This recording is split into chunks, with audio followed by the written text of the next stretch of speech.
Welcome to the Rockbridge Report's Election Night Coverage 2013. I'm Laura Lindsay Tatum. And I'm Sarah Jean Vallon. We'll be with you throughout the night, bringing you live election updates for statewide as well as local elections at the top of each hour. The polls are just now closing throughout the state, and the votes are being tallied. In just a few short hours, we should know who the next governor, lieutenant governor, and attorney general for the state of Virginia will be. Despite being an off-year election with no national seats up for re-election, people showed up at the polls around the area to put in their 2 cents for our future leaders.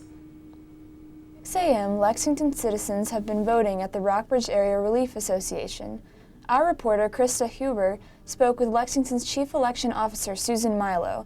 She says local turnout is better than expected. I think people really care about who they elect to these statewide offices and to their local offices. So you would say in Virginia then that even though it is an off-year election, it's not turning people away from coming to the polls? Not at all, not at all. We've had very good turnout. The whole country's falling apart. I wouldn't ever miss a vote. For the governor and the lieutenant governor and attorney general, and those are very important positions, and they matter for the future of the state and the future of the country. Oh, it's our right, we have come this far, and not to, exercise our right is shameful. This is Janie Fugate for the Rockbridge Report. Since 6 a.m., Lexington citizens have been voting at the Rockbridge Area Relief Association. Our reporter, Krista Huber, spoke with Lexington's Chief Elections Officer, Susan Milo.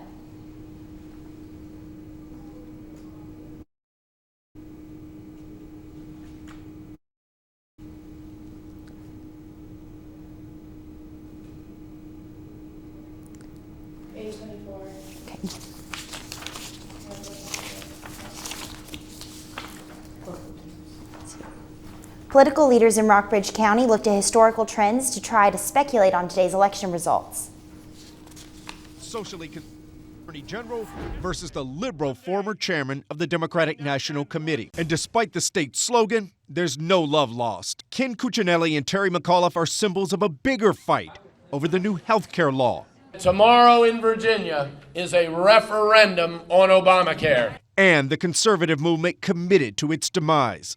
If mainstream Virginians from both parties don't turn out to vote, you're letting the Tea Party decide Virginia's future. A who's who of potential presidential candidates have rallied to the sides of both men. I'm here because this race matters well beyond the state of Virginia.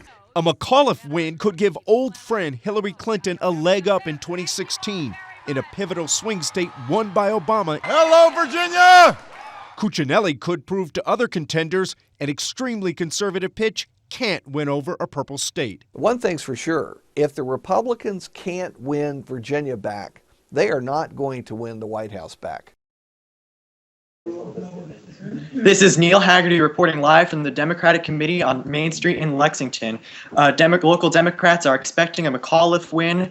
They're a little nervous about the Attorney General race. They think that Mark Obenshain might be able to beat Herring.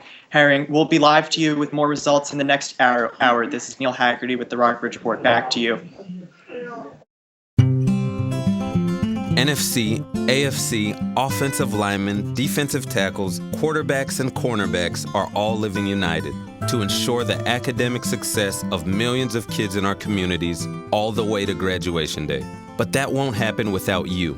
So take the pledge at unitedway.org. Make a difference in the life of a child. Suit up like your favorite NFL players and become a volunteer reader, tutor, or mentor with United Way. Did you know kids who play outdoors have healthier lungs? Totally. Did you know that boys that play with dolls make better husbands? My son has lots of dolls. But did you know terry cloth diapers breathe better? I did. It's totally true. Oh, yeah.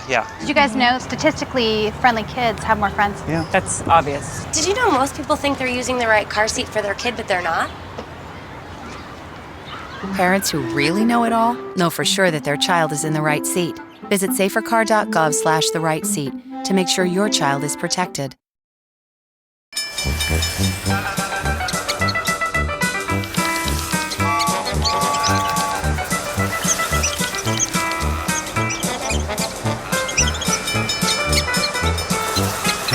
Kids will spend 15 minutes watching online videos like this one.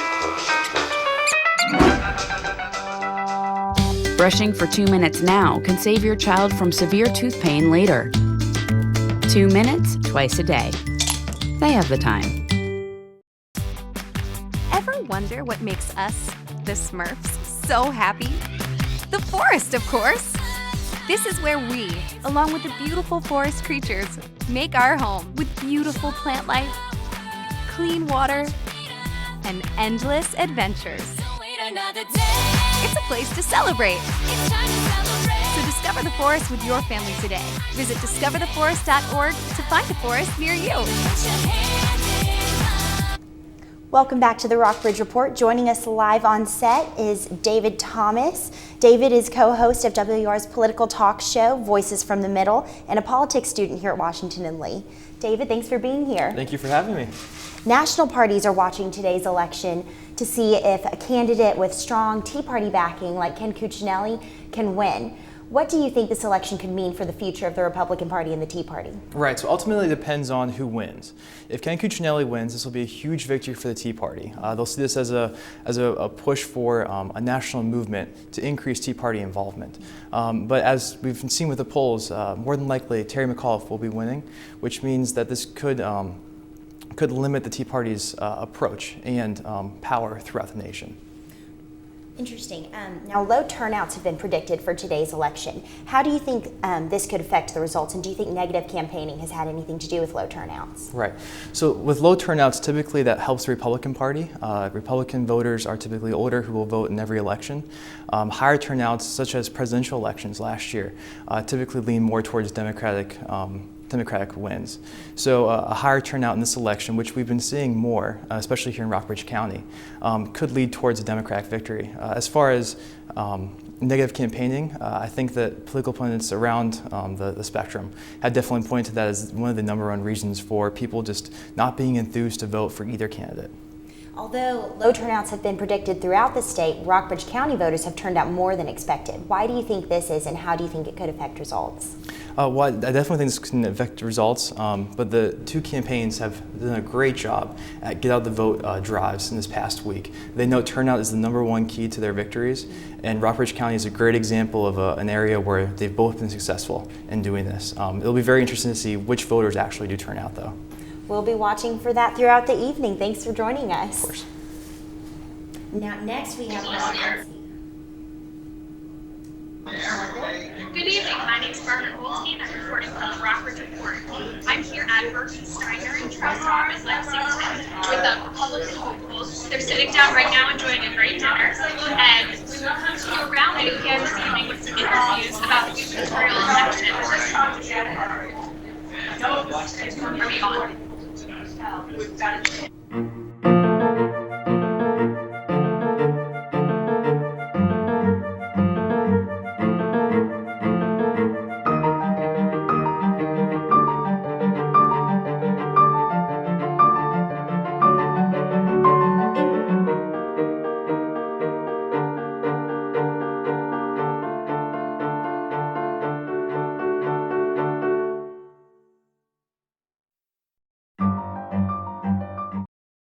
So what you want to do is, have you already enrolled? You're doing fine.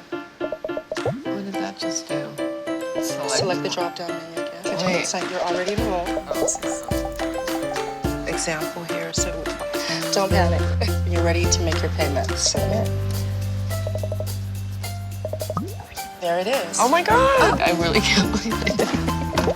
That's awesome. Good for you.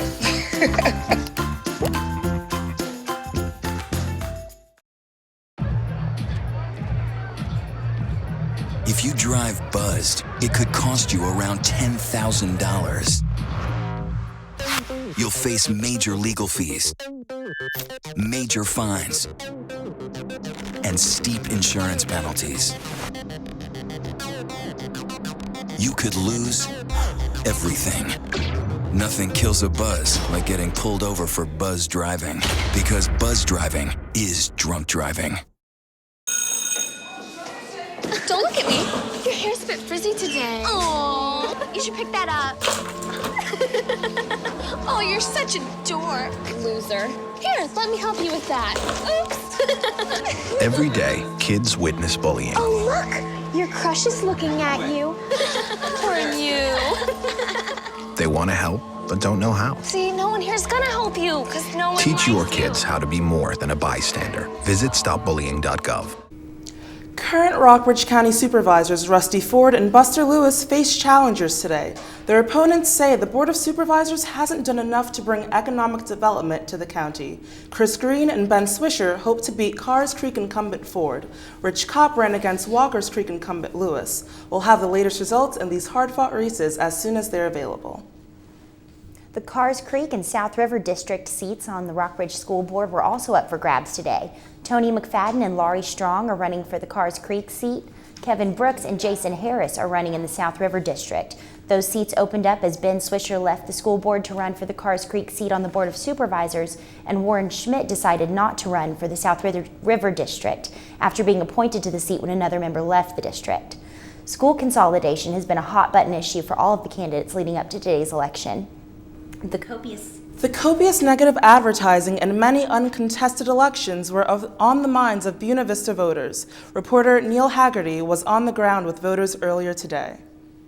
Voters say they don't like all the attack ads coming from gubernatorial candidates Ken Cuccinelli and Terry McAuliffe. Joe Howes says he usually votes Democratic, but the negative campaigning pushed him toward Libertarian candidate Robert Sarvis. Now, Sarvis, he didn't badmouth anybody. He basically said what he wanted to do for the state. So I'm here to vote for Sarvis. Buena Vista resident and Republican volunteer Debbie Garrett says she understands voters' concerns with the negative campaigning, but she still thinks people will come out to the polls. Of course, we always wish that there would be more folks who are out to express their thoughts by voting for their candidates of choice. But so far the turnout has been nice and steady, and we've had a chance to visit and talk with a number of folks on their views. The candidates for mayor, city council, and school board in Buena Vista were all uncontested. Buena Vista Democratic Committee Chair Ronald Gravitt says he would like to see more people running for local offices. It would be nice to see some opposition, because that means you have folks with different opinions concerning how what city governance ought to look like, or even what school board should look like. Delegate Ben Klein is also running unopposed, but he still encouraged people to get out and vote. It's been an honor to represent the people of Buena Vista, and so I'm here today to thank voters and ask for their support for another term. For the Rockbridge Report, I'm Neil Haggerty.